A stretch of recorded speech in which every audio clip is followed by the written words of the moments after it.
Class 10th। आज का topic Italy unification, Italy का एकीकरण। कैसे इटली एक अपना एक विशुद्ध राज्य बना। ठीक है, बहुत इंपॉर्टेंट क्वेश्चन रहेगा बेटा। तो सबसे पहले इटली यूनिफिकेशन से पहले डिवाइडेड इनटू स्मॉलर एरियाज, छोटे छोटे स्टेट, छोटे छोटे एरिया में इटली डिवाइड हुआ करता था। इसके साथ साथ सेकेंड थिंग्स में जो सार्डिनिया पिगमेंट था, सार्डिनिया साम्राज्य है, एक पिगमेंट नाम है, उस वक्त का एक पावरफुल एम्पायर हुआ करता था। Powerful empire name was the Sardinia Piedmont. इसके साथ सबसे ज्यादा श्रेय जाता है तो काउंट कैमलिन डी कैबर, ये पूरा नाम इसका कैबर ही लिखा है, count Camlin D कैबर is the prime minister of German. इनको भी बहुत ज्यादा श्रेय मिला, ठीक है, इटली यूनिफिकेशन के लिए, क्योंकि बहुत इन्हें एक्सपीरियंस था काफी दिन का। German he adopted a policy similar that of the German chancellor Bismarck.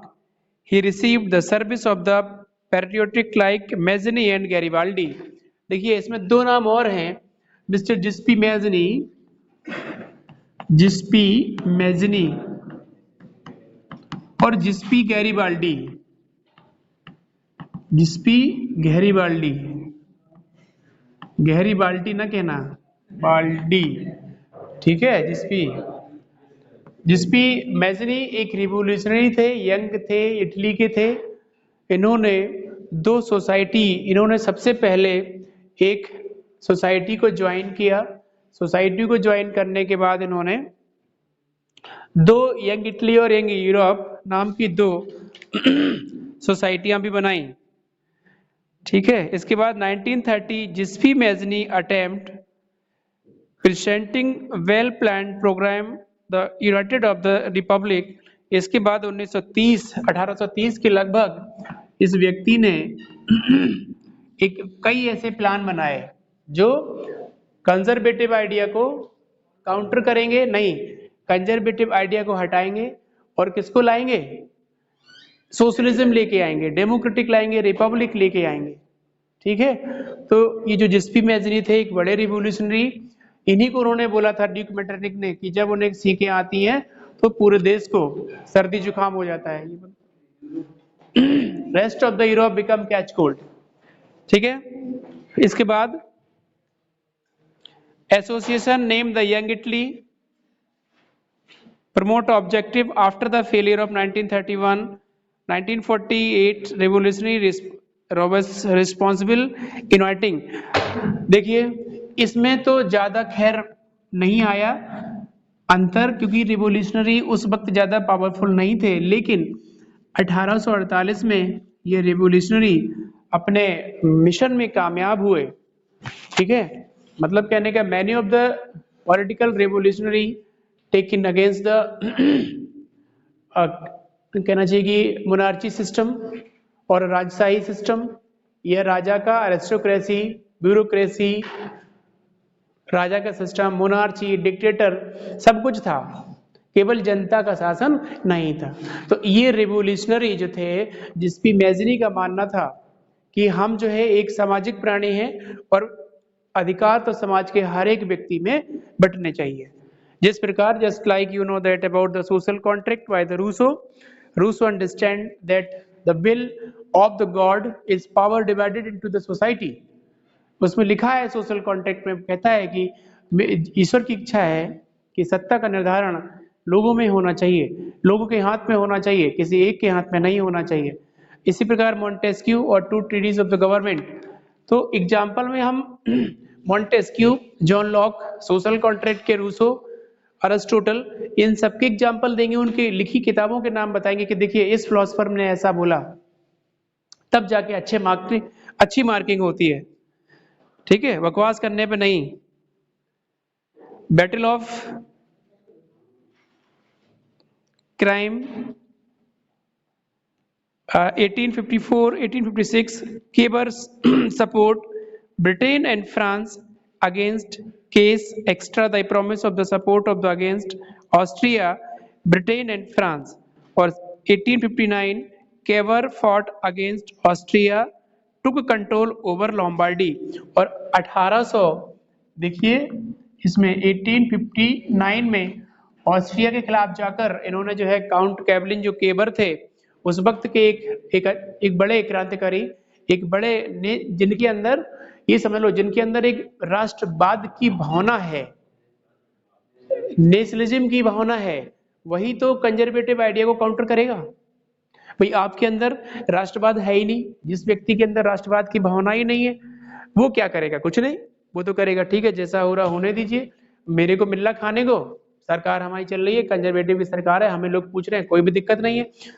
लेकिन सोशलिज्म एक समाजवाद, डेमोक्रेटिक रिपब्लिक और लोकतांत्रिक व्यवस्था बनाने के लिए मोनार्ची रूल को खत्म करना होगा, मोनार्ची को रिप्लेस करना होगा। और इसके साथ मेडिनिया northern state of the pope बिलिंगली यूनाइटेड विद द सार्डिनिया, कुछ चीजें पोप के अधीन थी और ये सार्डिनिया के अंतर्गत आ गई। इसके साथ 1866 during Austria Persia war, Austria Persia war हुए 1866 में। इसके बाद Beathians regions joined Sardinia by supporting Bismarck. In 1870 during the France-Persia War when France vacant Rome, देखिए ओवरऑल कहने का मतलब है 1871 तक many of the war Austria Persia Britain के बीच होते हैं, लेकिन इसके साथ 71 में 1861 में इटली का यूनिफिकेशन कंप्लीट हो जाता है। और वो इसमें डेट कहाँ है भाई? 1871 देखिए जरा, Sardinia occupied Rome and with the unification of Italy completed. इसमें 1870 लिखा है जबकि इटली का हुआ था 1871 लिखा है, ठीक है। 18 से इसमें 1870 लिखा है, किताब से नहीं है। इस तारीख में इटली यूनिफिकेशन हो गया और अब उसका एक खुद का कॉस्ट्यूम, खुद के झंडे, खुद के फ्लैग्स, खुद की भाषा, खुद का देश और खुद का नेता तैयार हो गया, समझे। और ये था आपका इटली का unification. Monarchy was established after the unification because now the recruitment of the failed there, but most of the Italians, कुछ है नहीं उसमें, विक्टर इमैनुअल सेकंड को बना दिया था यहाँ पे, ठीक है। विक्टर इमैनुअल सेकंड को यहाँ को किंग बना दिया गया और 1871 में इटली का यूनिफिकेशन कर दिया गया। बहुत इंपॉर्टेंट क्वेश्चन है इटली का यूनिफिकेशन। सुनिए हुआ क्या था इटली जर्मनी यूनिफिकेशन में, भाई पहले कोई there is no nation state over there. Europe में पहले सेंट्रल धुरी पर या सेंट्रल पावर पे ब्रिटेन हुआ करता था।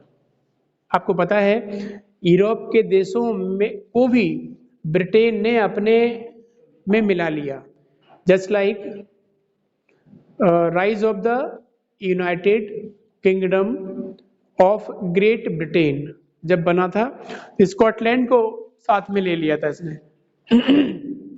आयरलैंड, स्कॉटलैंड, क्रिश्चियनिटी जहां होती है, कैथोलिक ऑर्थोडॉक्स क्रिश्चियंस जहां होते हैं, एक को हाथ रख देता है, एक को दुश्मन बना देता है।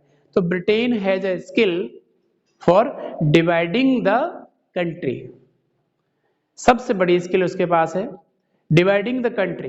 कंट्री को डिवाइड करेगा, एक को अपने मिला लेगा, एक को मतलब दोस्त बना लेगा, दूसरे को हरा देगा तो मिला लेगा, हरा के मिलाएगा और एक को दोस्त बना के मिलाएगा। तो इस तरीके से ब्रिटेन उस वक्त सबसे पहले ब्रिटेन ने ओवरथ्रोन मोनार्ची कर दी थी। मैं बता दूं आपको, सबसे पहली क्रांति है ये वाली 1688।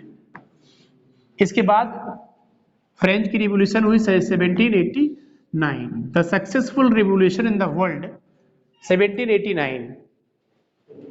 इसके पहले ब्रिटेन ने मोनार्ची को ओवरथ्रो कर दिया था, जी हाँ सबसे पहले।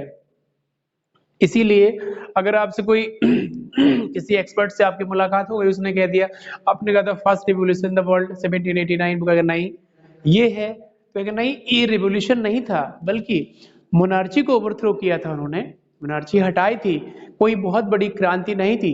क्रांति या रिवोल्यूशन तो 1789 की ही है, लेकिन मोनार्ची को रिप्लेस करना 1688 से शुरू हो गया था।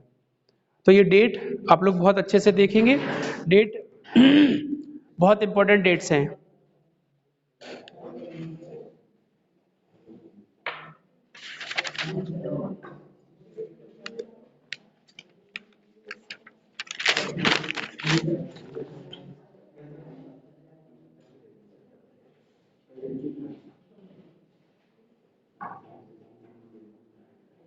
Strange case of Britain, strange case of Britain देखो, इसका मतलब है strange case of Britain, strange case of Britain.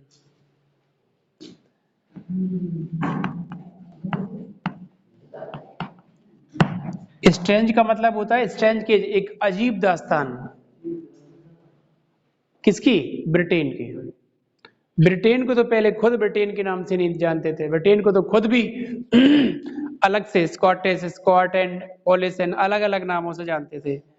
No one can done deny the fact that history of the development of the nationalism in Britain was differ from the rest of the Europe.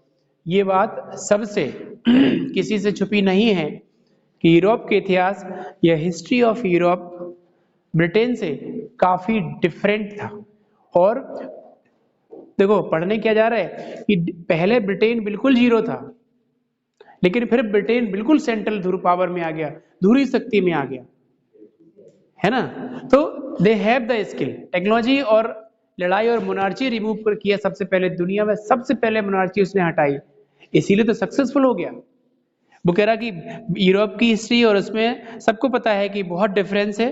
Difference के बाद European nation countries like Spain, Belgium, Poland, Austria, Hungary and France etcetera, the rise of nationalism was not associated with many upheaval and revolutionaries. It was result of the long drawn process. पूरी दुनिया में चाहे वो Poland हो, चाहे Austria हो, चाहे Hungary हो, चाहे फ्रांस हो, यह एक आकस्मिक प्रक्रिया नहीं है। कौन सी? स्वतंत्रता की या रिवॉल्यूशन की। अचानक से रिवॉल्यूशन दिमाग में नहीं आ गया, अचानक से आजादी नहीं मिली। This is not sudden upheaval, this is a long process थी। ये तो बहुत लंबे समय से चला आ रहा संघर्ष था जो लोगों को आजादी दे गया, लोगों को एक मोनार्ची हटाने की पावर दे गया। ठीक है ना। तो कहने का मतलब है ये एक बहुत बड़ी, एक बहुत जटिल समस्या थी और एक आसानी से ये मोनार्ची रिप्लेस नहीं होने वाला। Britain did not exist as a nation before the 18th century. Identity of people living British Isles prominently ethnic English, Wales और Scott Irish. English, Wales, Scott Irish देखना, E Wales, Scott और Irish। पहले Britain के लोगों को अंग्रेज नहीं, britisher नहीं, बल्कि इंग्लिश, वेल्स, स्कॉट, आयरिश, इन नामों से जाना जाता था। अब आप, ये क्वेश्चन है अपना,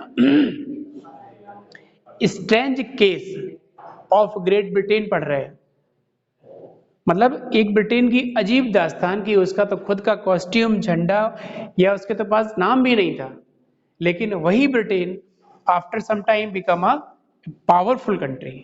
एट दिस टाइम ऑल्सो पूरी दुनिया में यूरोप ने ब्रिटेन ने या ब्रिटेन के लोगों ने शासन किया। जस्ट लाइक अमेरिका हिंदुस्तान की सरजमी पर कॉलोनियल स्थापना करी, कॉलोनियल स्थापना करने के बाद हालांकि डेवलप्ड भी किया हिंदुस्तान को।